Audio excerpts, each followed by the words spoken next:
Hey everybody, it's your best buddy Basil here. How's it going? I'm here, I'm alive, we're doing the show. It's a little bit late, but that's okay. We're having fun. We're all having fun here. Let's see. Oh man, I forget what I do here. Who do we got here? Oh, we got Liar Bliss over on YouTube. We got Denise, we got Daniel, Bilderberg Bugatti, hello, Noel. YouTubers, what's up? Oh, we're on Rumble. I see we got Brian Browntown, Wolverine 9955. What's going on? Corey over on YouTube. If you guys wouldn't mind, hit that like button now. Getting those likes in early really help us out a whole bunch, and that includes over on Rumble. You Rumble folk, I don't think it's called likes. I think it's called rumbles. I think you hit the button and you rumble. So go on now, rumble the video. I'm sending out the text message now. Boop. Away with you. Text message. Fly away. Go tell the canarium. Okay, we got the show going on here. Man, oh man.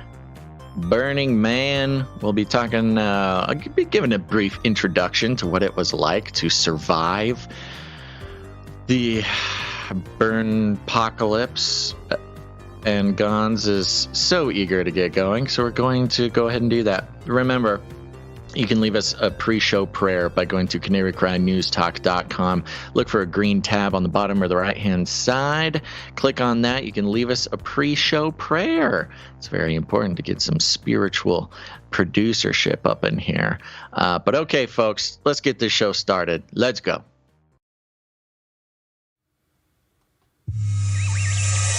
The world is getting crazier. People are acting more and more insane. The end of the world is tomorrow. Tomorrow.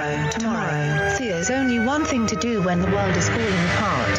Listen to Basil and Gonz as they discuss this week's news and events through the lens of Bible prophecy. You are listening to Canary Cry News Talk. You're listening to Canary Cry News Talk. Today is September 8th, 2023. We are live to tape on episode 664. And today, Everything Warfare. Signing on from Off the Grid, Razzle Dazzle. I'm your best buddy Basil, and you are not crazy. And my name is Gons, director of the Age of Deceit Films, your favorite Asian provocateur for Christ. Live to tape from California to bring you the best news, which is the gospel message of Jesus Christ, while reporting the egregious with a well-rounded, biblically grounded take on world events and today's emergent phenomena. Persistence.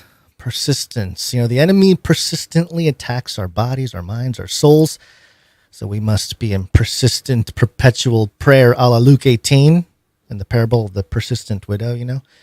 I feel like we need to hear that right now just to push through all the obstacles as we approach episode 666. Preach it, bro. Preach it, bro. Yeah, we're coming up on episode 666. A lot of listeners had pointed out that episode 666 was going to fall on September 11th. And that was true up until last week. Earlier this week. Yeah. When earlier this week when the count got a little bit off because of extenuating circumstances. Complicated calendar, yeah. It's probably for the best. I don't know if we could have handled, we're not that great at handling special episodes, like special numbers and stuff. We try our best, but we could do better. And doing two different mega numbers on the same episode may have blown up. Like the show may have just crumbled. It would have been too much pressure. It would have been much how it does just sort of on a regular day. The episodes tend to crumble into dust in front of our eyes. Maybe the Lord nudged it to help us avoid some kind of catastrophe. Maybe that's well, that's too much very to nice bear. of him. So yeah, indeed. Thank you everybody for your wonderful messages and your prayers and everything, your tweets, your X's, whatever it is. I am back. I survived. I will be giving some updates, some lowdowns, some info, some insider info from the Burning Man flood of 2023. We got a ton of material while we were out there working with the Camp of the Unknown God, interviews and surveys and boots on the ground moments happening all around us, which will be expertly produced into a beautiful Canary Cry radio episode.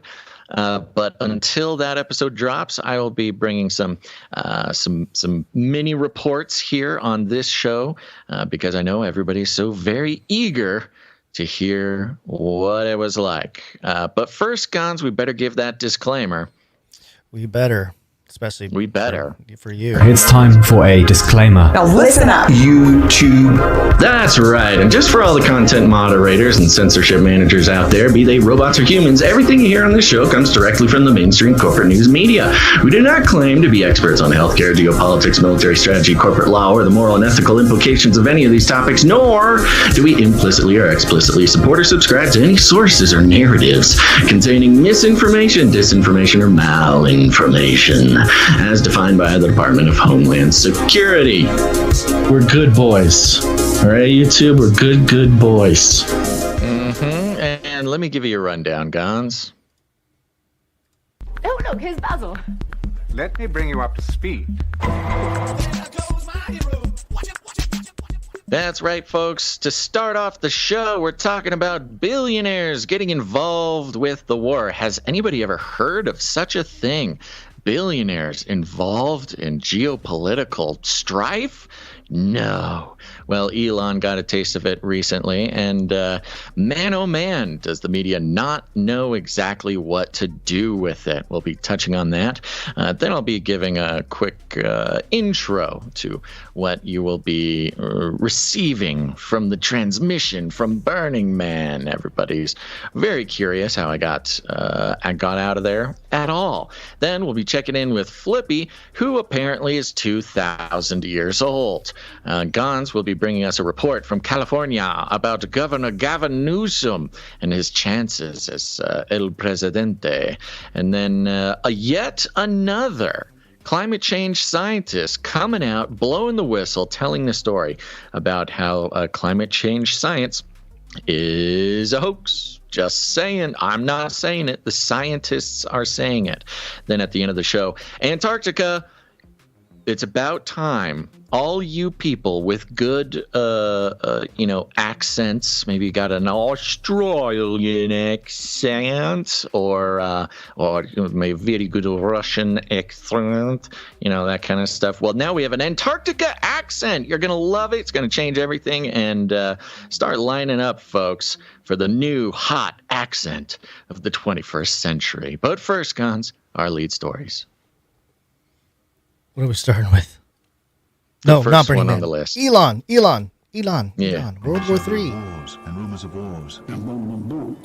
You are already sort of a cybernetic symbiote. Neural nets are taking over from regular programming. So you are connected. Fight for Ukraine. New world order. Russia. And many worlds colliding all the time, especially in this particular instance. We could have played a couple more jingles to tag to this whole thing. CNN.com here. CNN exclusive. How am I in this war? New Musk biography offers fresh details about the billionaire's Ukraine dilemma. And I think we talked about some of this when it was first mentioned. I think Elon tweeted about it or something. But now there's a whole book behind it. And part of this is that this is sort of a paid book advertisement. It gets people interested in the book. As you'll see, it's kind of a renowned author. But let's read a little bit of this article. Elon Musk secretly ordered his engineers to turn off his company's Starlink satellite communications network near the Crimean coast last year to disrupt a Ukrainian sneak attack on the Russian naval fleet, according to an expert adapted from Walter Isaacson's new biography of the eccentric billionaire titled Elon Musk. Pretty creative. As Ukrainian submarine drones strapped with explosives approached the Russian fleet, they, quote, lost connectivity and washed ashore harmlessly, Isaacson writes. And then let me skip down here to Musk's concern over a mini Pearl Harbor, as he put it, did not come to pass in Crimea. But the episode reveals the unique position Musk found himself in as the war in Ukraine unfolded.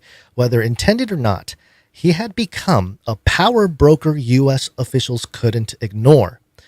And that's very interesting. Do you remember, Basil, I was ranting about how Elon's kind of not a president, but he's kind of got this not a true autocracy in the way we see it in other countries necessarily, but in kind of a tech way because of the products and services he offers around the world. Yeah, the techno emperor. Yeah, he's sort of default this guy, an oligarch that is has a lot more power, whether he makes it seem like he wants it or not.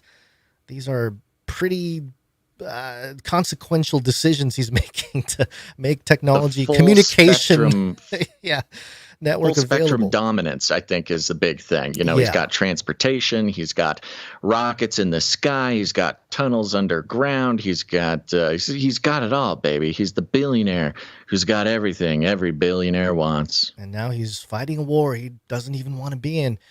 Talks about how Musk didn't respond to CNN. Quote, there was an emergency request from government authorities to activate Starlink all the way to Sevastopol. Musk posted on X, the platform formerly known as Twitter, that he owns. Sevastopol is a port city in Crimea. Quote, the obvious intent being to sink most of the Russian fleet at anchor.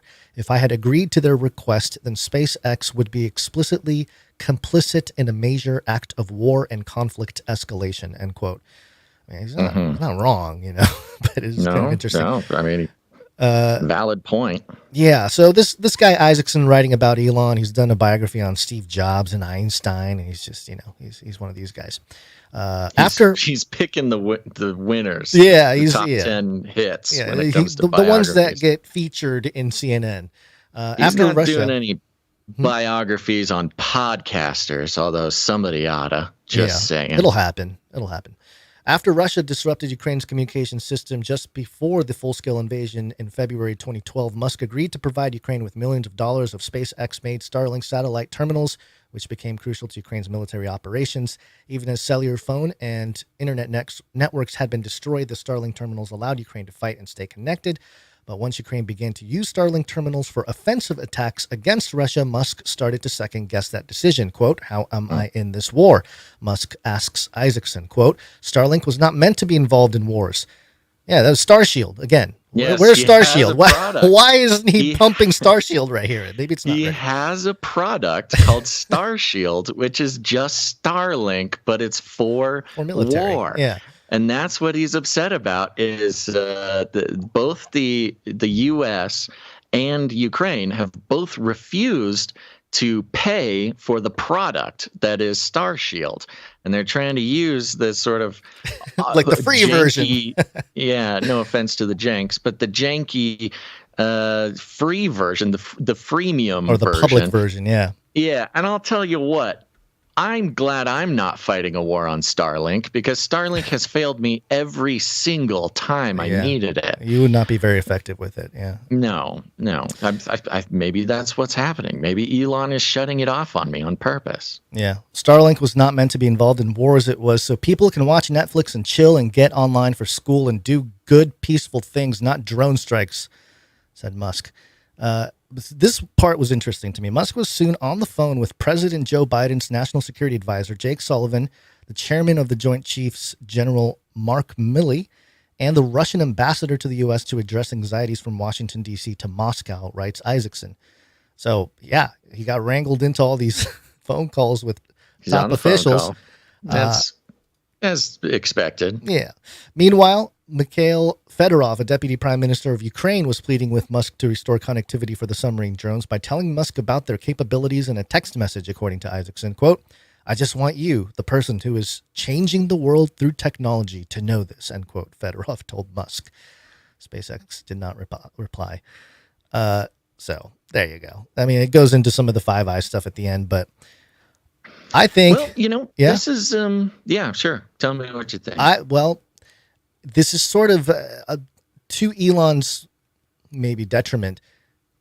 He did the warfare that's being projected and happening now. And you talked about fifth generation warfare, and there's parts of this that are not fifth generation because we're talking about actual like physical strikes and stuff. But you know, the way it's reported and the way Elon's dragged into it and how. Oh, this is full on 5th generation warfare with Elon getting dragged with into Elon this. getting right. So that's one of the characteristics of 5th generation warfare is that it's fought by corporations. Right. Not, and so that's what's interesting is like he has the Starlink product, but they're like, no. Like we get that you have this military product, but this war is not fought with traditional forms of military. This is fought with civilians that want to access the internet. Like anytime you're on the internet, if you're in that region, you're in a war, quote unquote, you know? So it's kind of a crazy point. idea.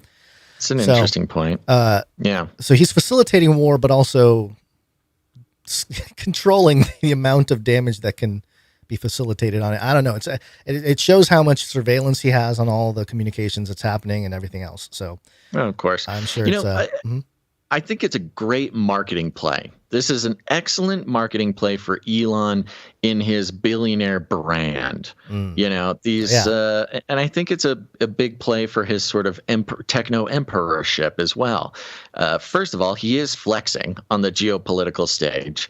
You know, he's taken a lot of guff for a lot of reasons. People have called him everything from a Putin puppet to a Kim Jong-un troll to whatever.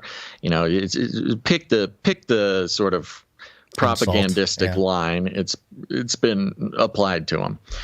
And it's a little bit of a flex, kind of like, okay, all right. Well, I mean, if I'm going to be the billionaire who is sort of single-handedly allowing Ukraine to even fight this war at all, because one thing you got to remember, and a lot of people forget this, Elon and all of his companies make the majority of their money from military contracts. He is a military contractor, from Starshield to the tunnel digging to SpaceX to everything. I mean, a ton of his money comes from taxpayer dollars. So he is already intertwined into the military-industrial complex.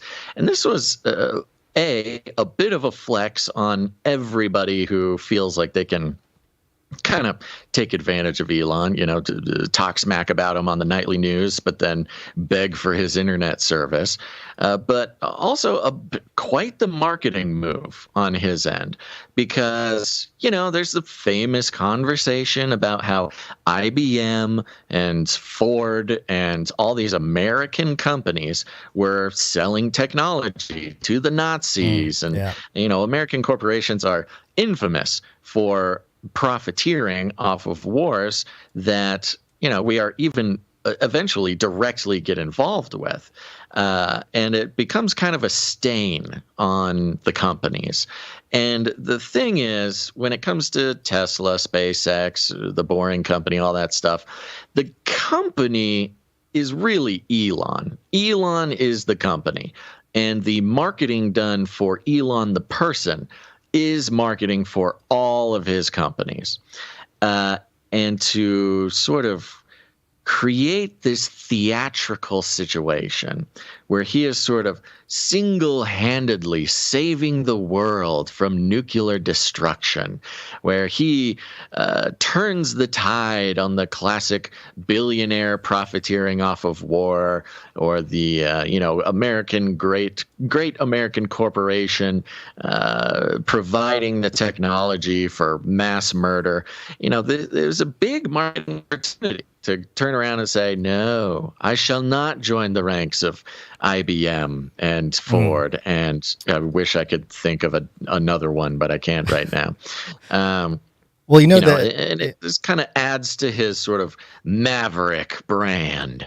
Sure. You know what's interesting is one of the narratives surrounding UFOs and UFO sightings. There's a particular one about how they disable nukes as part of, you know, peacekeeping to make sure humans don't destroy themselves or whatever.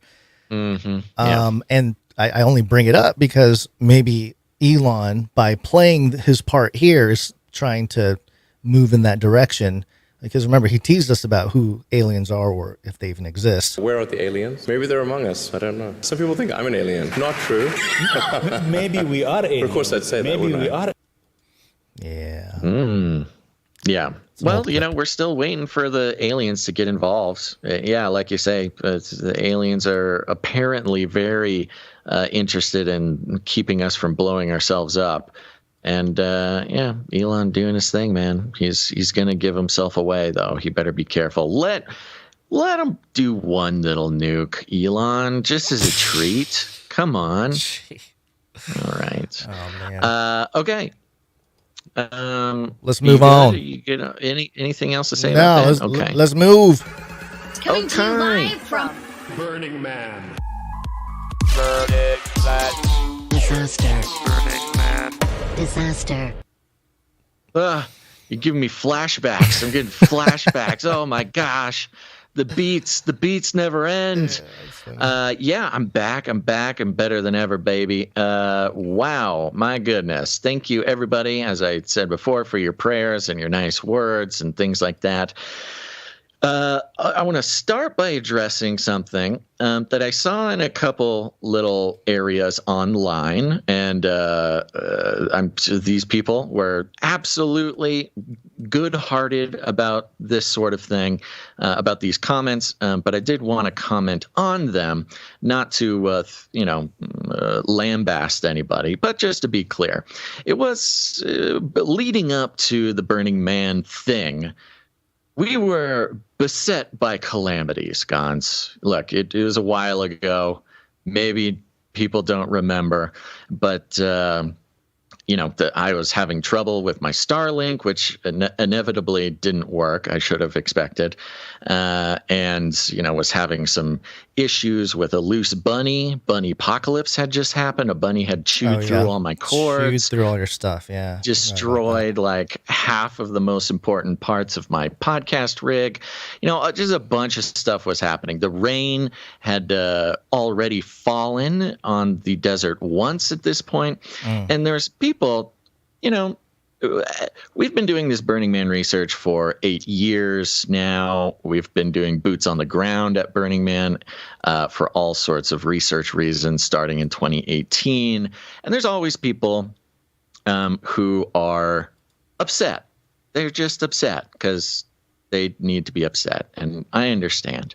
And that's part of the reason why we do the research, not because we're trying to defend Burning Man, but as we've discovered and as we continue to uncover, Burning Man is not just a hippie party in the desert, but it is a transformative event, in the words of Carl Teitkrib, the wonderful scholar and author who first turned us onto this stuff. It is a center for re-enchantment, a sort of spiritual center for the secular world. It is also a testing ground for organizations, including governments, including militaries, including intelligence organizations, to carry out certain experiments before trying them elsewhere. It's sort of a petri dish for all sorts of things. And no, Ebola was not one of those things this year, although we did see plenty of headlines for that. But there's people saying, like, hey, it seems like things are going poorly. Maybe this is God's sign that Basil shouldn't go to Burning Man, as he should stay back and not go out and do the thing that he felt called to do. And you know what? This is these moments. I'm not unfamiliar with the quandary that an individual can feel, thinking that they are, thinking and feeling that they are doing kingdom work, moving in the direction that God wants them to go, and then meeting some resistance and wondering, hey, is this God saying no to this opportunity? And in my experience, when God wants to close a door to an opportunity, the door closes. He doesn't just make it inconvenient, right? But the enemy makes things inconvenient to try to keep you away from doing whatever kingdom work you're supposed to do. If God doesn't want you to go, the door closes and another door, presents itself. That's how the Lord has worked in my life for as long as I can remember.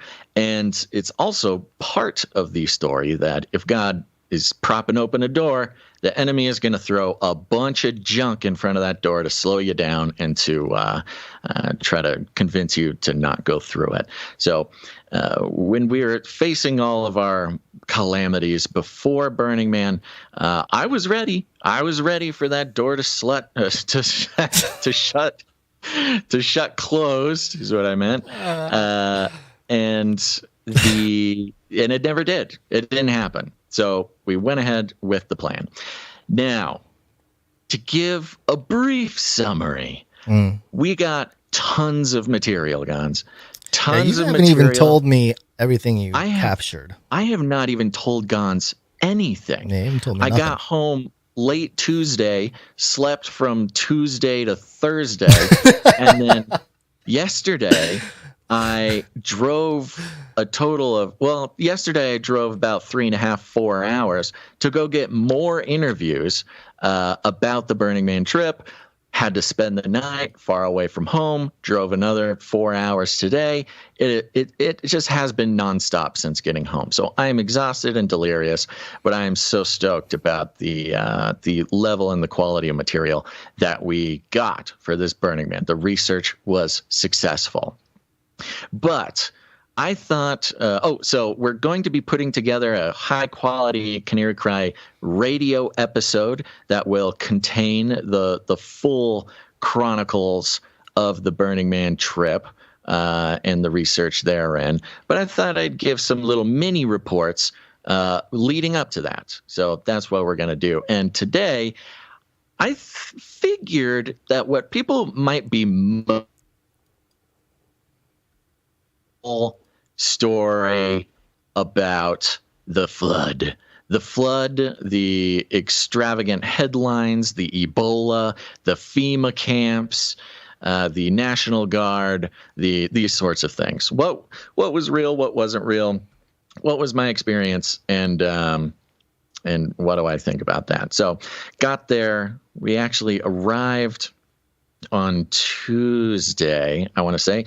Totally Tuesday night, totally normal. Found a place to park, or thought I found a place to park, and then got kicked out by some burners. You know, these people are supposed to be nice. They're supposed to be radically inclusive. Hold on. What do you mean kicked out? Did they yell at you and say, "Hey, move your get on out of here"? Yeah. Did they threaten you? Like, did you push back and say, "Hey, we got here"? Yeah, I pulled up. Okay. So I was in this free camping area where, the idea is you can just park anywhere. Even if you're kind of close to people, even if you got to squeeze in somewhere. The idea is this is free camping is kind of the Wild West. And so I pulled into this spot, which, it was a nice spot. It was a spot that existed and wasn't necessarily in the middle of somebody else's camp. But somebody walks up to me and says, "Hey, you can't be here. Hey, you can't do that." I go, "Excuse me, sir. Why is your voice like that?" And he says, "I'm a Burning Man. This is how we all talk." I go, "Okay, I get it. I'm sorry. I forgot." Wow. And they said, "Hey, we got some friends coming."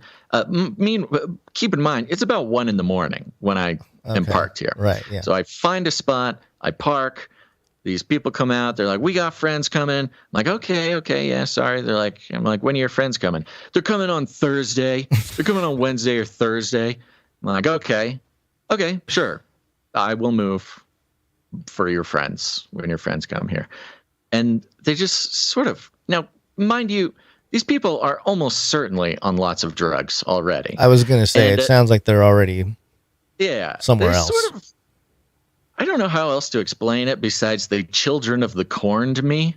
They just I was wondering, did they have weapons? Did they present weapons? Did they allude to weapons? Was there any? No. Okay. In fact, it's really hard to feel intimidated because they're all wearing like the goofiest clothing. Sure. It's like a couple of clowns come up and are trying to tell you to move your car. You don't know how to take them seriously. Sure. But they ended up just standing there, staring at me. Yeah. Until I got the message that I was supposed to move. So I moved. No problemo. Wow. It was pain in the butt.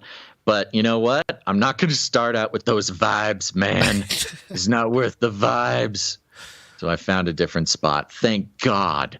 Because if I would have stayed in that area, it was kind of on a main thoroughfare in towards the center of the city, which was sort of ground zero for absolute sort of not absolute chaos, but I'd say hopelessness in this situation. Yeah, so there you go. There was the Lord was with you. The Holy Spirit was guiding you. They just let this guy just yell at him, and then get up on out of here. It's a bad spot. Bad spot. Exactly. If the Lord's going to close a door, He shows you the way. So I got this spot way on the outside of town, which is wonderful because it's quieter and nobody was out there. So I was beset by so much fewer sort of mud monsters and angry people on drugs. I was thinking about that. That must have been traumatic, and people doing drugs, especially just like random normies that go there that think, I'm just going to do drugs at Burning Man, and they do the drugs, and all of a sudden everyone's covered in mud and walking around. I mean, people must have been having quite the apocalypse. Even if you don't do drugs, it is such a strange environment that you sort of feel like you are on drugs, because it's like everything's lit up with neon lights. There's this constant, absolutely constant, exactly, drumming of electronic dance music 24/7, never stops. And it's not coming from a single location, mind you. It is coming from like 15 different locations within earshot. So it's this crazy. I'm convinced that this part of Burning Man is, some sort of MK Ultra hypnotic, like sonic mind control, beats. like neuro shaping type of stuff. Totally. Because you probably hit spots when you're traveling where you can. There's like dissonance in your ear, kind of like what are those things called? The like frequencies, binaural beats. Yeah. Yes. You have two different frequencies that hit you, and it does things to your brain. Yeah, I'm sure that's part of it. It's all designed. It's almost a drug in its own way. I mean, it's a total nightmare, honestly. But staying on the outside of the city where I ended up, it's much quieter, much better. I'm so grateful to God that that's where I ended up. Now, I do want to be clear. Just to be fair to everybody, Burning Man people, burners, they are generally the nicest possible people. Yeah. They're incredibly kind. The ones, especially the old timers, they're living by the tenets, the 10 whatever concepts of Burning Man. They're all very radically inclusive and self-expressive and self-reliant and stuff like that. But occasionally, you'll find people who are just not made for this sort of life. And I think that's what was happening there. Sure. So it takes me all of Wednesday to get everything set up. There's a nice little, windstorm. I'm kind of on the end of the city. The one bad part about that is you are just absolutely open to the elements. You're not like guarded by rows and rows and rows of RVs, So it was pretty windy, trying to set everything up. Wednesday was just kind of burnt by just settling in. Thursday, I believe, is when the first rainstorm hit. Now, part of what I was doing out there was going around and doing some audio surveys to gather some data for the Camp of the Unknown God. Carl Teichrieb had put together a great survey to really get some hard data on the spiritual and religious trends going on at Burning Man. And that was a lot of fun. Here's the thing, folks. I don't know if you know this about me. Some people might, if you've listened to certain episodes. I am not an extroverted person. I know this may come as a surprise. I know some of you may not believe me. I am not an extrovert. In fact, I am somewhat of an introvert, perhaps evidenced by the fact that I wear a VR headset on my face while on screen. And so going up and walking up to people and asking them about their religious beliefs at Burning Man, it takes me a little bit to warm up. So I spent Thursday doing that, tried to find the Camp of the Unknown God, mind you. I did not come in with them, so I had to find them later. Totally impossible. But then the rain came. Before you move on, we should properly introduce the Camp of the Unknown God. Welcome to the Camp of the Unknown God.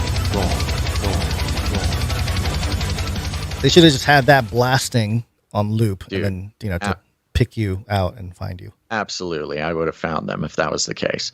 Camp of the Unknown God, led by Carl Teichrieb. They're a sort of two-pronged approach to Burning Man. One is research for the academia that Carl Teichrieb perpetrates on on the publishing world, and evangelism being its own other thing. I will be going deeper into those topics as the weeks go on here. So Friday comes. I believe that's when the rain came. Friday afternoon comes. I'm out on my bike. I'm riding around, getting some content, looking at cool stuff, looking at weird stuff, looking at not cool stuff, just minding my own business. And the very lightest of rains come. Just a sprinkling. In fact, it was really refreshing. Just a sprinkling of rain. Yeah. And it comes and it comes and it comes and it keeps coming and it keeps raining and raining. And suddenly the wheels of my bicycle are absolutely cemented shut. It had not occurred to me what would happen with even the smallest amount of rain, which is when the entire desert turned into a mud pit. And not a fun mud pit, mind you. I hear some of you out there asking that question. No, an unfun mud pit. Very specifically cement-like. Had to ditch the bike, went and got it later, and had to walk. And suddenly, this very hard-packed desert floor, which is made of an alkali clay composite dust that stings your eyes and just absolutely ruins your shiny hair, became probably between 3 to 6 inches of mud almost immediately, which sent Burning Man into a chaos spiral, the likes of which nobody had ever seen. And trust me, I asked. It was my job to ask people questions. And almost immediately, the whole place went into this sort of emergency mode. And I believe it was Friday night. I was able to get that one file out to you, that one audio message. I think it was Saturday. Saturday night. Was that Saturday? Yeah. Okay, that makes sense. So the rain came on Friday. I go, uh-oh. I go home. I cuddle up by the fire.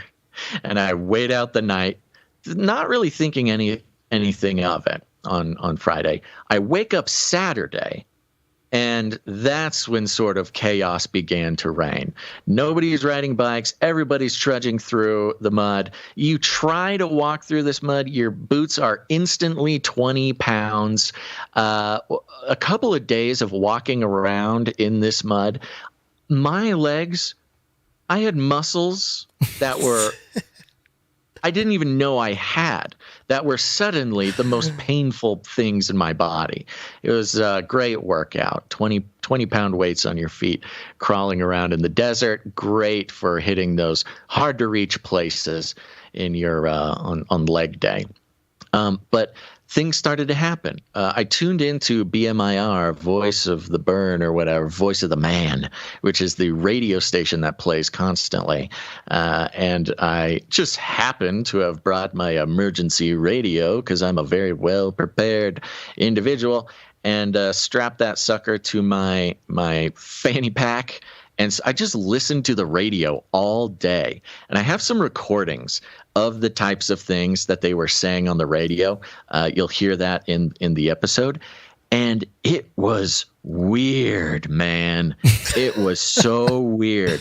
First of all, nobody was out and about. It was absolutely barren. Nobody could sort of travel. And so it felt very eerie. The word that I've been using is pre-apocalyptic. The vibe was pre-apocalyptic. And I'm listening to the radio, and the radio suddenly sounded like the intro to an apocalypse movie, a post-apocalypse movie. It was like, and usually the radio station is very goofy, like, "Hey everybody, I'm the Frogman. Welcome to BMIR Radio. We got lots of fun activities," stuff like that. And suddenly these messages started coming on the radio, like, "Shelter in place." "Do not move. Do not attempt to drive. Do not attempt to leave Black Rock City. Help is on the way, citizen. Stay where you are." This language, it wasn't quite like that, but you get it. Hyperbole's fun. This language that started being broadcast was so eerily reminiscent of COVID stuff. This very serious, "Hey, everybody, we're in this together, shelter in place, blah, blah, blah, blah," the same exact language. It almost seems like, they were trying to tap into that trauma, the exact scar left on everybody to trigger, and to do it in an ominous way brings up those emotions. So that seems to be all by design. And going back to the idea that Burning Man is not just a festival in the desert or whatever. There's very serious leadership organizations involved in this. I mean, the government, it's well known that the military has a presence, well known that intelligence is present, well known that, these sort of globalist think tanks are present. And we talk about how Burning Man is sort of an exportation device where they can export, people from all around the world come in one place. They get hypnotized by the music. They take drugs. Then they go to lectures about, globalism and psychedelics. And then they take that back to where they came from. It is a sort of excellent. It's the externalization of the hierarchy. It's exactly that. Yeah. But and they're proud of this part. They will say it outright that Burning Man is sort of an experiment. It's an opportunity to test different things, whether it's your art, whether it's some psychological operation, whether it's an idea that somebody wants to spread across the world. This is what it's for. And it very much immediately had the pre-apocalyptic feeling of a psychological operation that started by tapping into the COVID panic, started by tapping into the language that we all had become so familiar with, and even the behavior that we had been told, like a trained dog hearing the whistle of its owner. Yeah, Pavlovian response from the public. And knowing that, like, oh, shelter in place. Okay, I'm going to go shelter in place for safety. Give me 5 masks. Yeah, exactly. And to a degree, I mean, there was serious safety concerns. So it was more comfortable staying at home. But you know what? That's how they get you. That's how it was in COVID as well. But then the radio started playing these messages about how the Burning Man organization was so prepared for this, folks. Don't even worry. Don't move. Don't think about leaving. You can't leave even if you wanted to, et cetera, et cetera. Don't worry. We got this all under control. We have rolled out, as your kind, benevolent authority here in Black Rock City, we have rolled out cell towers that can help you get service, and we have set up public Wi-Fi to help you change your flights or whatever. And it dawned on me, and did not seem to dawn on anybody else, that they had the ability to provide cell service and Wi-Fi the whole time, but they didn't do it, wouldn't do it, whatever. They needed this emergency situation to provide what, in some places across the world, depends, what organization you are talking to, but the UN considers internet access a human right nowadays. Yeah. They had the ability to provide a human right of, communication access, but didn't do it until there was an emergency situation. Never let a crisis go to waste. And first of all, these cell towers, these Wi-Fi towers, absolutely 100% capturing every single piece of data that goes through it. Yeah. But also, these cell towers gave absolutely no data access. It was just calls. And the Wi-Fi, I had one of the team members on the Camp of the Unknown God, his name's Bob Worley, excellent gentleman, was not there today, but this year, but he was evangelizing on the outside of Burning Man. But he explained to us he was one of the first guys who worked in this mobile cell tower industry, and he knows a lot about them. An interesting detail about these cell towers, when they were first created, they came standard with 666 cells, meaning each tower could handle 666 calls at a time. And now it's only slightly higher than that. But the point is, they put out these cell towers, Wi-Fi towers that were absolutely 100% useless. Could not do anything with it. To give you an idea, the cells on a cell tower, if there's 600 of them, that means 600 devices can be, making a request at one time. Well, there's 80,000 people at Burning Man, and only 600 people at a time can be using the tower.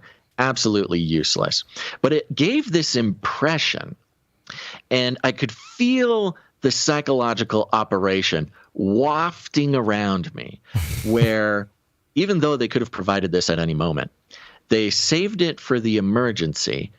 And even when they did provide it, it was absolutely useless. Now, when I went and I spoke with people about what was going on, again, a lot of it on recording that you'll hear on the episode, they were so absolutely just flabbergasted by how prepared the Burning Man organization was, how cool it was that they were so professional, how they were doing such a good job of taking care of everyone. And I'm thinking, these people here are supposed to be, counterculture, anti-authority or whatever, at least skeptical of authority. They're not supposed to be bootlicker types. But the bootlicking that these useless cell towers and Wi-Fi being provided to people inspired was honestly floored me, because it was this perfectly executed dance between disaster and ruin and the potential for rescue, going back and forth, that really had people absolutely in love with the authority figures of Burning Man.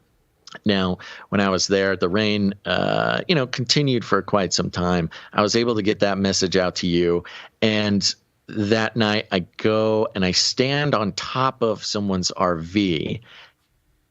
And as I'm up there, I'm just kind of looking around, trying to let the pre-apocalypse feeling kind of waft over. This is when rumors started circling. I think people had started to see headlines, like some of these that we have here, talking about Ebola outbreaks and cannibalism, and talks about how the whole city was. Well, somebody died.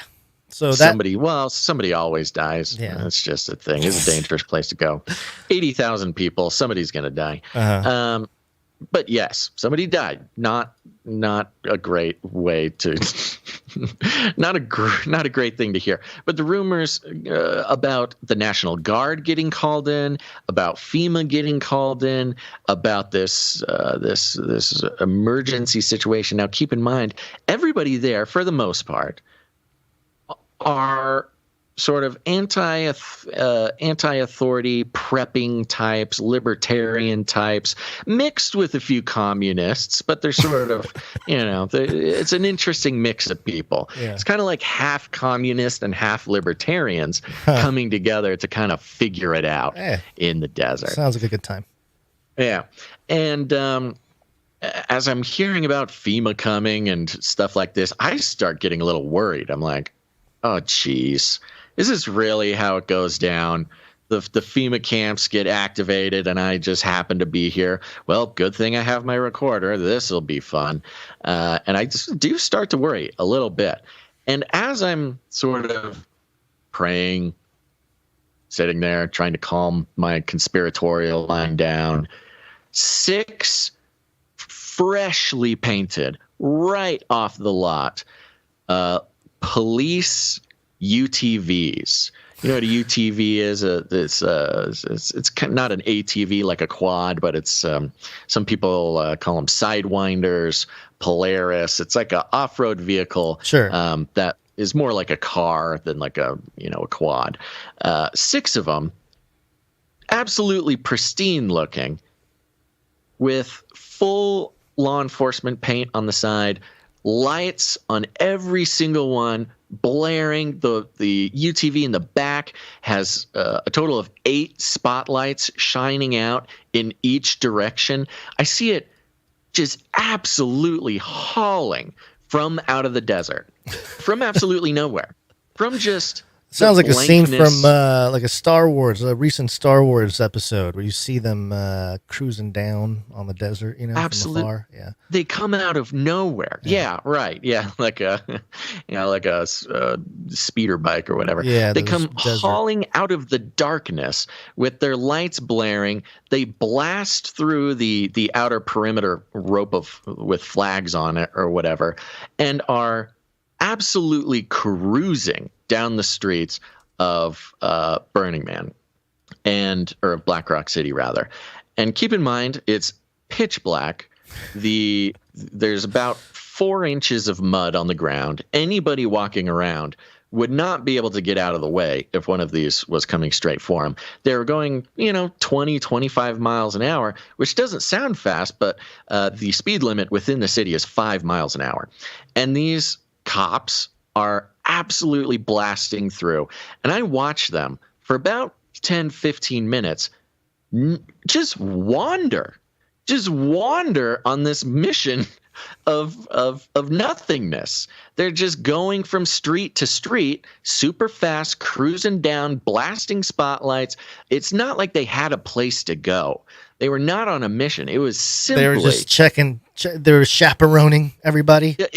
It was like an intimidation squad just coming to be present. And after everything everybody had gone through already, the sudden appearance of a squadron of, just super intense police off-road vehicles really put a strange feel on things. That's when I was like, okay, I'm now uncomfortable with this situation. We're getting,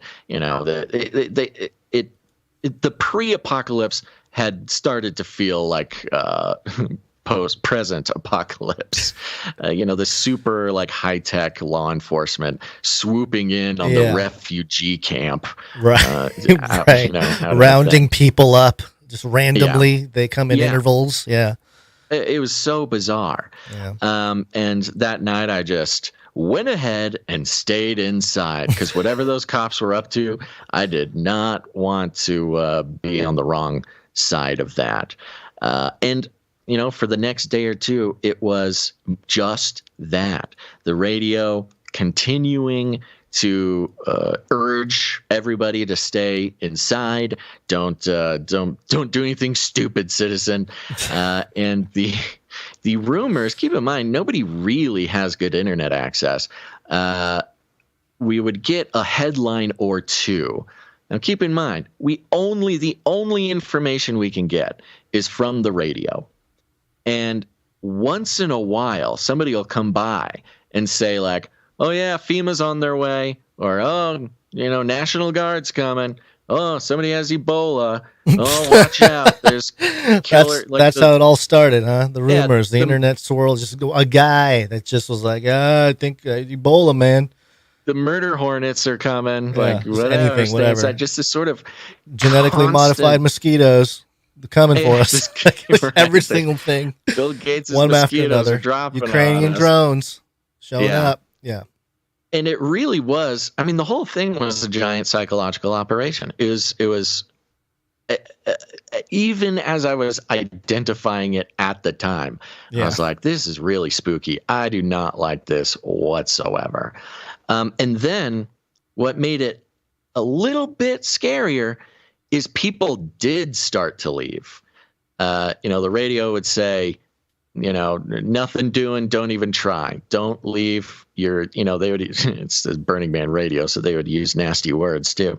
And people would just pack up and bail. I had a couple neighbors who just, they're like, forget this. They rebel against the commands. Maybe that was probably part of the drill or the data gathering, is how many people, how fast can we push them out? How much can we get them to rebel against the mandates? Exactly. It did have a bit of that feel of like compliance testing type of thing. Right. Now, I will say it was extremely muddy. It continued to rain here and there. And when people took off, it was, about 90% chance that they would get stuck in the mud 15 feet down the road. I mean, the number of cars that I helped push out of the mud. I lost count. I don't even know how many it was. And that was another reason to stay inside. I was going to say, is that one of those things where you're peeking out the window and the guys come in knocking, hey, I see you in there. There's nothing else going on. There's nothing important enough for you to be doing something. Come out here and help me get this thing out of here. Got tired of people being like, hey, you look strong. Come help me push my RV. I'm like, no, I'm so weak. Stop it. But, it gave a lot of great opportunities to tell people why I was there, tell people, what I was up to, what I do, tell them about the podcast. Lots of people were very interested. I don't know if there's any burners who found this show and you remember me, your best buddy, Basil, send us an email or something. And so, anywho, to sort of wrap it up, there was no Ebola that I know of.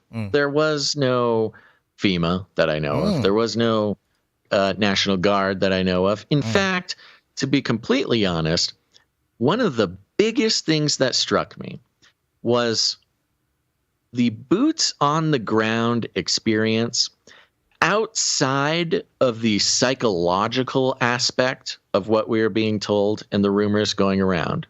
That's one thing. The PSYOP was one thing. But as far as conditions on the ground, they actually were not that bad. It was very muddy. It was hard to get around, but nobody was starving. Nobody was running out of water. Nobody was, there were no marauding bands of hippies coming to steal your drugs or whatever. It was actually all very calm, mainly because everybody is basically preppers and had come with everything they need. They knew they could stay a couple extra days. There was very little in the way of, actual disaster, like panic situation. Yeah. Panic as far as like being expressed, like people freaking out for those kinds of reasons. Very little. I mean, that survival saving a spot for their friend coming 5 days from now. That's about the only. Well, there's of course people on drugs who are not taking care of themselves. Not saying nobody was freaking out, but as far as the general vibe on the ground, the rain would stop, the double rainbow would come out, the whole thing, and you're mostly just kind of on a bad camping trip as far as that goes.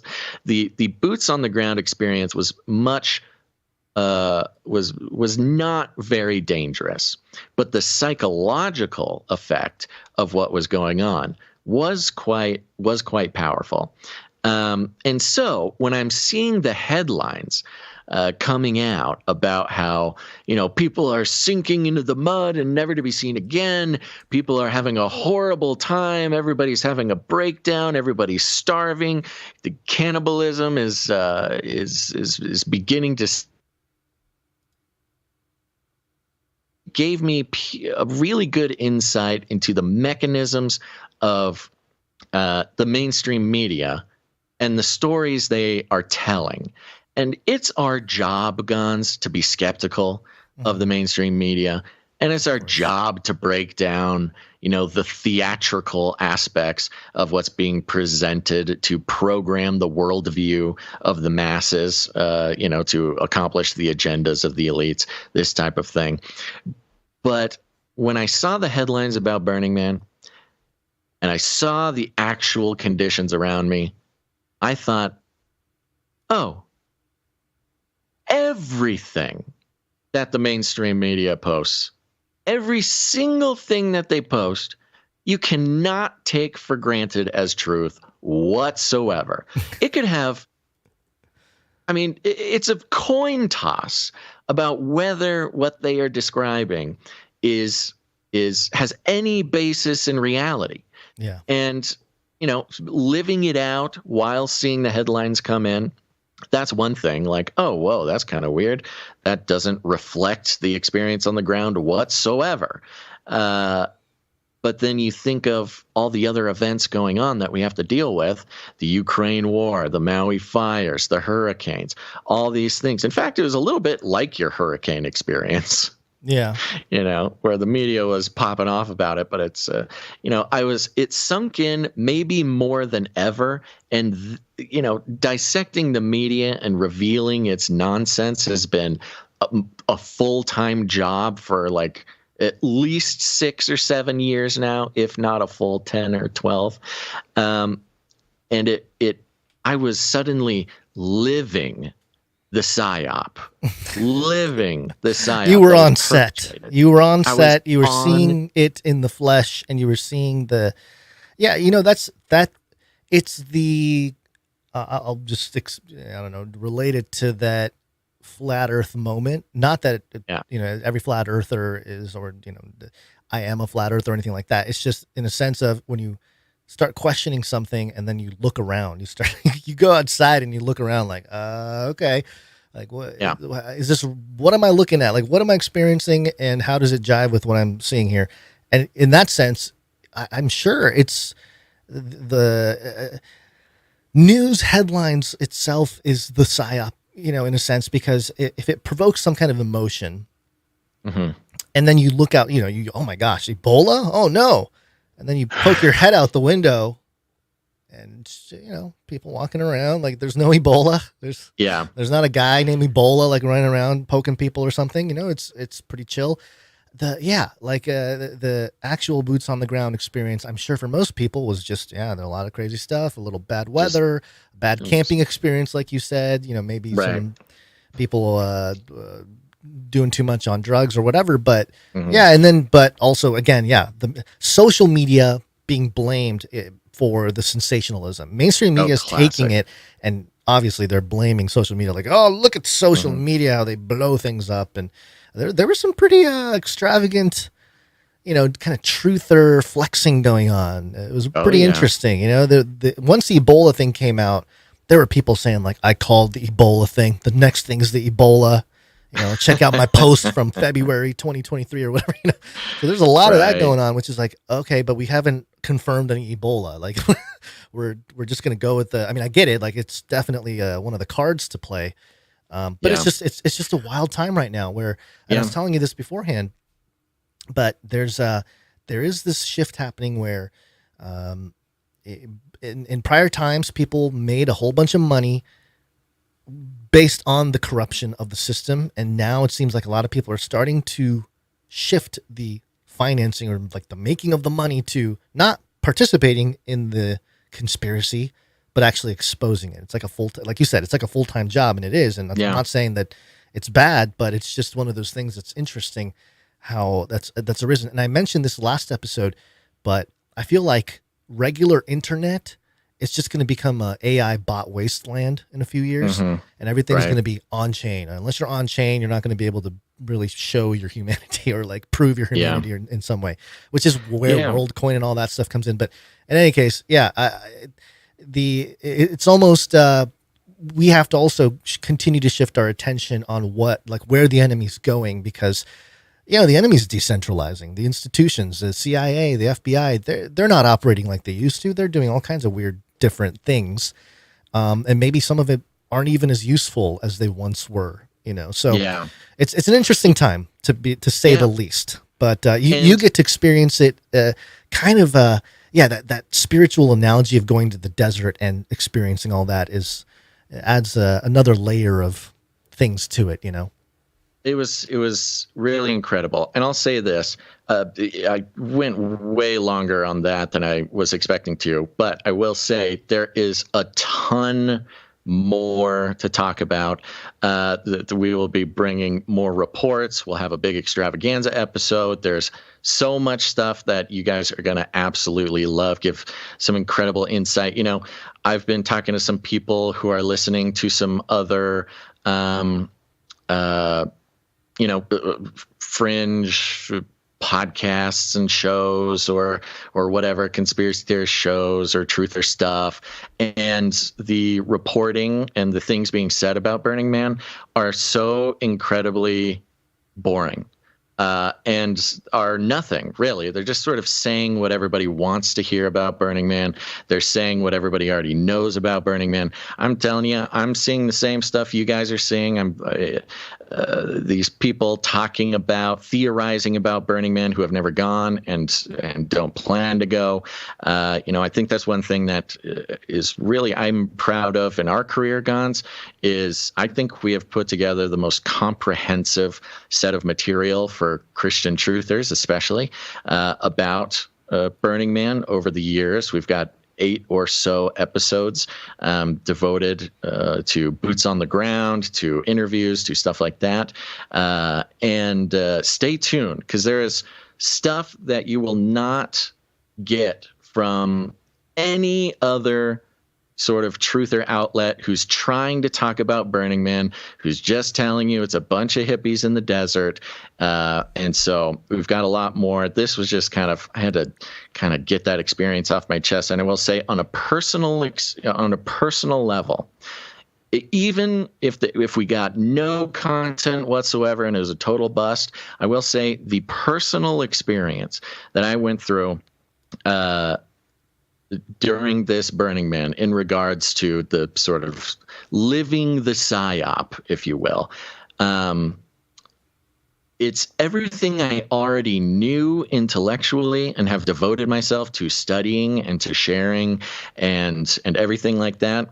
But I had such a visceral, personal, heavy experience that the Lord gave me as far as living the psyop and sort of being, like you said, being on stage, that I don't know how I could have gotten any other way. Well, I can, but it would have had to have been an actual sort of it would have happened on accident and it would have been bad. But I went there on purpose, which I'm grateful for, and got to really have a quite heavy experience as far as validating the sorts of work that we do, Guns, and living it for even a moment. And I'm very excited to bring the rest of the material to everybody.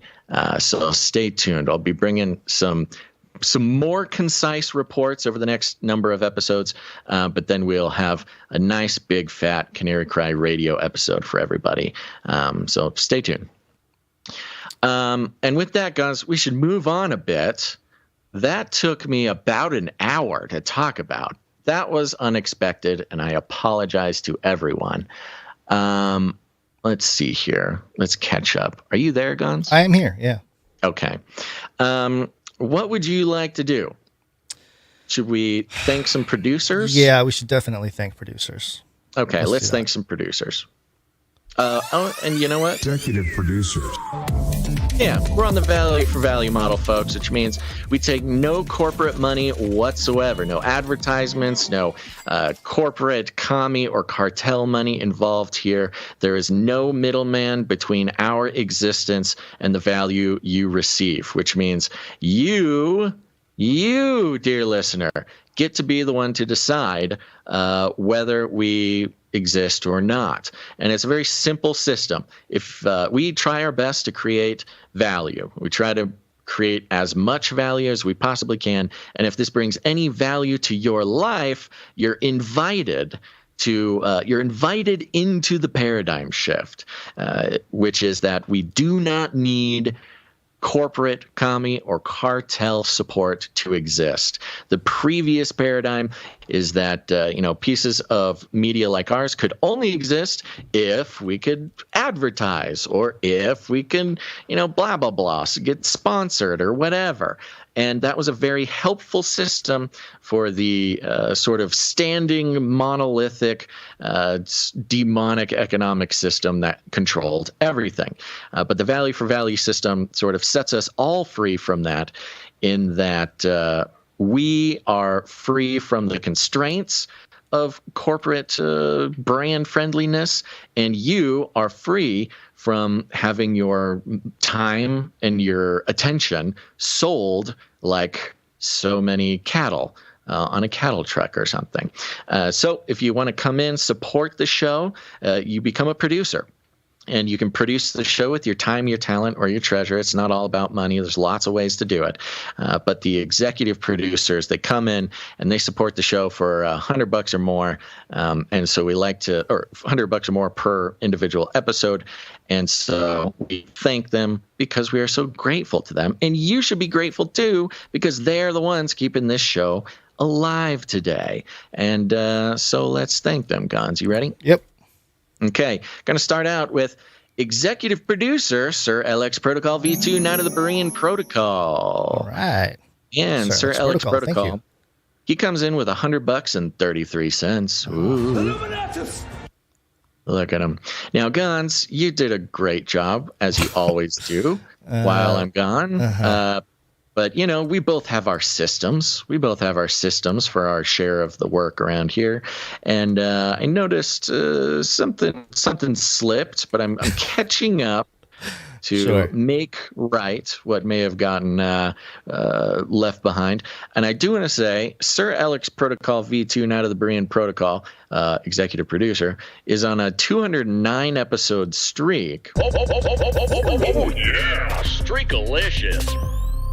But I believe, according to the numbers, executive producer Sir LX Protocol V2, Knight of the Berean Protocol, is on a 4-episode executive producer streak. Wow. Which is incredible. Thank you so much. We're so happy to assume, I guess, but we take that to mean that the Lord is blessing you. And we love that. We love that for you, and we love that for us, because your support means the world. So thank you very much. And a 4-episode executive producer streak is quite impressive. And that's why you're a knight at the Canary Cry Roundtable. Thank you very much. No note? I did not see a note. Okay. All right. Thank you, Sir Alex Protocol. Where'd you find this? If I missed it, I will we'll make up for it. Next up, we have executive producer Anonymouse. Anonymouse, thank you. Yeah, Anonymouse comes in for $133.33. Ah, another 33. 33. So much Illuminatus keeping the show going. And we do have a note from Anonymouse. It says, one Babysitters Club show sponsorship, $133.33 plus fees. For all the hard work of the team, keep it up. Hebrews 13:2. Be not forgetful to entertain strangers, for thereby some have entertained angels unaware. Blessings, Anonymouse. Yeah, that certainly is applicable to the Burning Man, some of the Burning Man story that we'll be telling later. Thank you very much, executive producer Anonymous. Where'd you find this? Thank you, Anonymous. I see somebody in the chat says, no gospel preaching at Burning Man. We have a whole thing for you, Timothy. You just wait, buddy. Keep tuning in.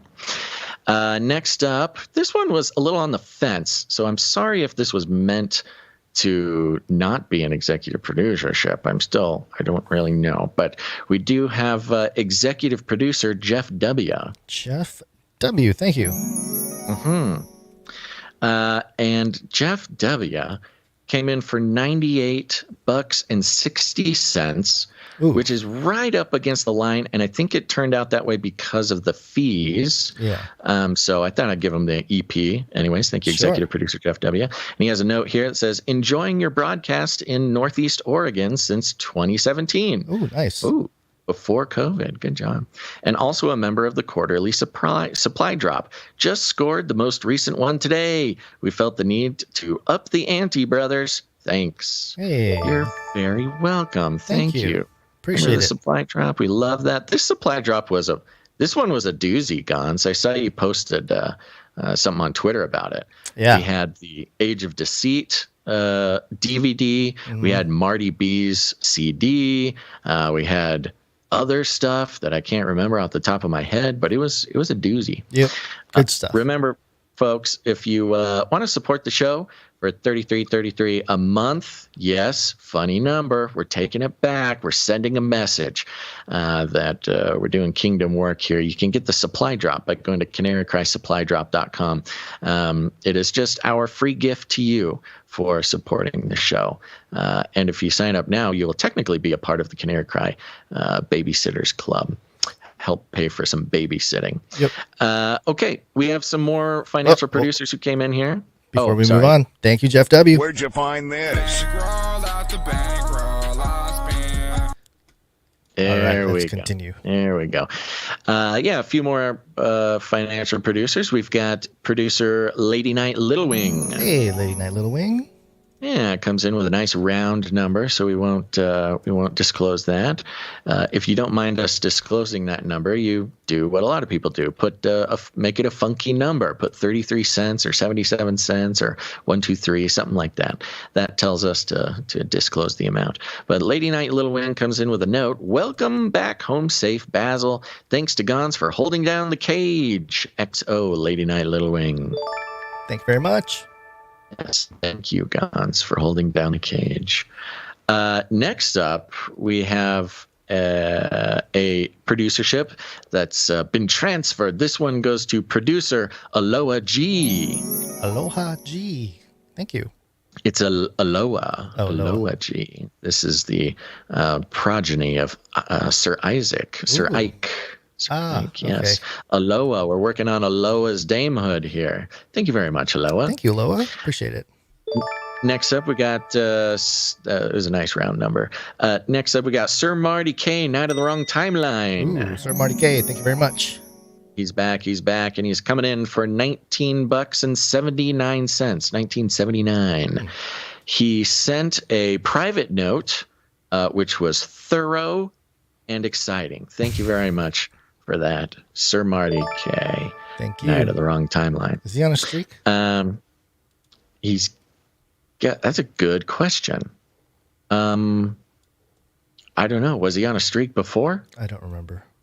You remember? He's going to have to tell us. We'll just say he's on a streak for fun. You're on a streak, hey. Sir Marty K. There you go. Sorry, I didn't quite catch up on that, apparently. Yep. You know what? And that concludes... Oh, no. Now we got Dr. Who Done Dat. Dr. Who Done Dat. Thank you. There he is. Yeah, I saw there are some notes going on. Dr. Who Done Dat comes in with a pocket full of sevens plus fees. He's on a 3-episode streak now, which means he's heating up. He's heating up.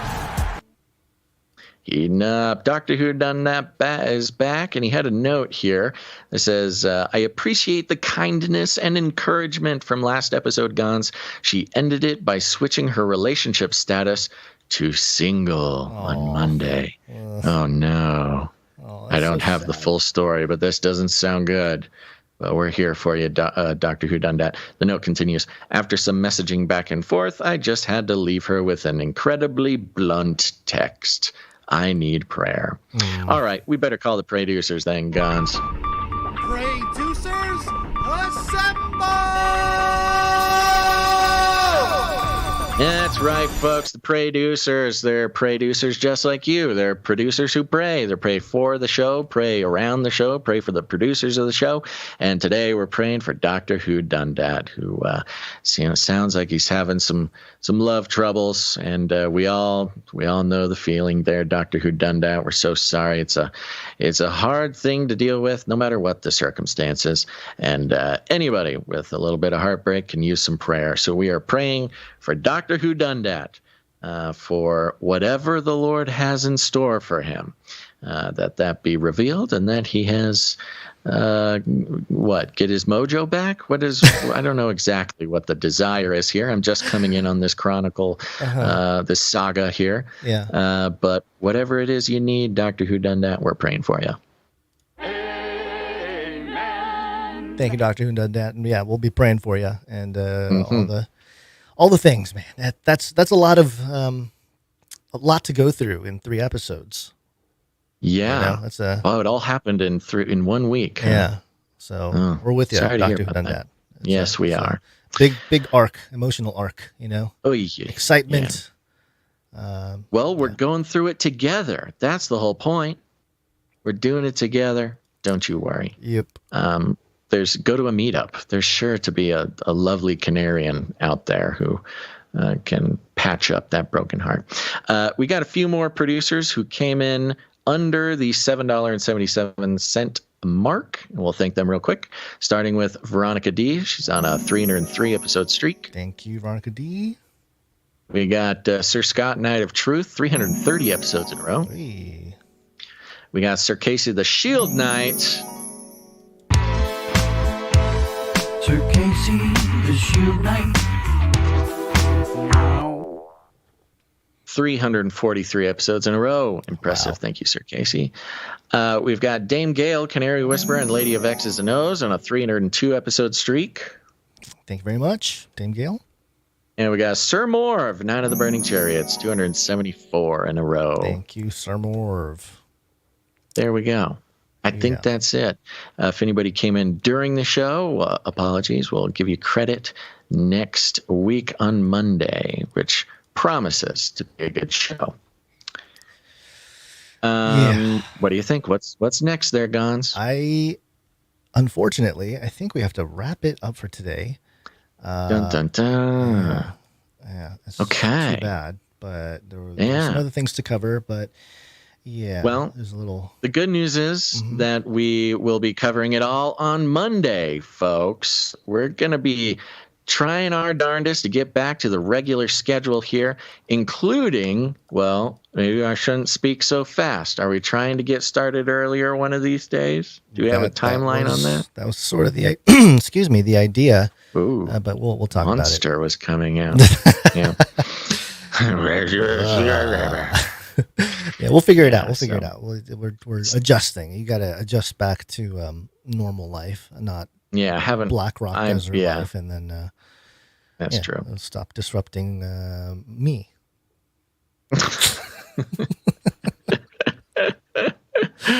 Okay. Well, if there's any updates on babysitters and stuff, I trust you will let us know. Well, okay. Yeah. So, what? We want to just roll out of here? Do you want to do... We have to, yeah. We're done. Okay, that's it. Hard out, folks. It's a hard out. Thanks for tuning in. Sorry that I took up so much time with my Burning Man rambling. I was just excited and had lots of questions people were sending. But we'll have a great show on Monday. Make sure to share the show, if you could, please. Share the show, or just with your friends, your family, or whatever. Oh, I will say... Just because I haven't said it yet, if you want to produce the show, become a producer of the show, be a part of the reason we can exist in a world that is trying to destroy anything that is not bending the knee to the corporate elite wishes of the lizard people. If you want to be a part of that, we highly encourage you to do so in whatever way makes sense for you, your time, your talent, or your treasure. You can learn more at canarycry.support. Canary! Support. Yeah, and if you have any art, if you're an artist and you want to create something for the show, whether it's graphic art or fushigi juggling or music or jingles, you can go to canarycry.art to upload that to our beautiful spreadsheet. You'll make it on the show on Monday. If you have any reports that you would like us to consider for the show, go to canarycry.report to submit your articles. I think that's Canary Cry meetups, all the stuff. And then leave a review on Apple Podcasts, but then share the show. Post it on your social media, post it on your bulletin board at the rec center before old Mr. Jenkins shuts it down to build a strip mall. Or you can pick a more relatable way to share the show. Not everybody has a sort of 90s sitcom storyline going on in their town, but you can always go to Burning Man. Just go to Burning Man and then go ahead and walk around with a giant speaker. In fact, spend $10 million on a giant art car with speakers and fire and lasers and all that kind of fun stuff. And just when people crowd around your car ready to party the night away on their drugs and binaural beats induced hallucinations, instead of hitting them with that womp womp womp, go ahead and start playing Canary Cry News Stock. You'll change somebody's life for the better. I'm just not sure whose. But that's not there you go. You can do it any way you want. We call it rattling cages, and all you got to do is walk right up to them, grab them by the cage, and then you shake it. The end of the world occurred pretty much as we had predicted. I want to shake things up, stir up some controversy, rattle a few cages. Hey, stop that! You'll never silence me. I'm the last angry man, a crusader for the little guy. Leave the bird alone. Never. Rattle a few cages. Rattle a few cages. The human race will have every opportunity to improve. And if they don't? Ask Noah. That's right. Just ask Noah. Gons, any last words? Have a great weekend, everybody. We'll see you on Monday. We'll definitely cover some things that we missed today, but it's all right. There's probably something developing over the weekend as well. So yeah, there you go. It's going to be good. It's going to be good. All right, folks. Thanks for tuning in to this episode of Canary Cry News Talk. Make sure to tune in next time, but until then, think outside the cage.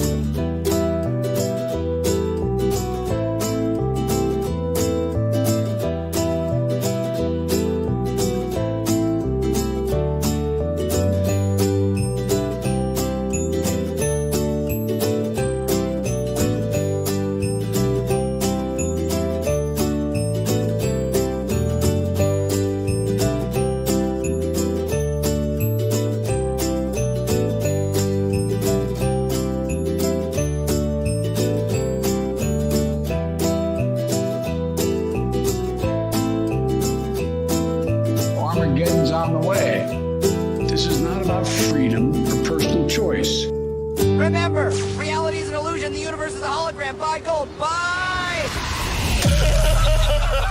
Value for value. We take no money from corporations, commies, or cartels. Canary cry, support.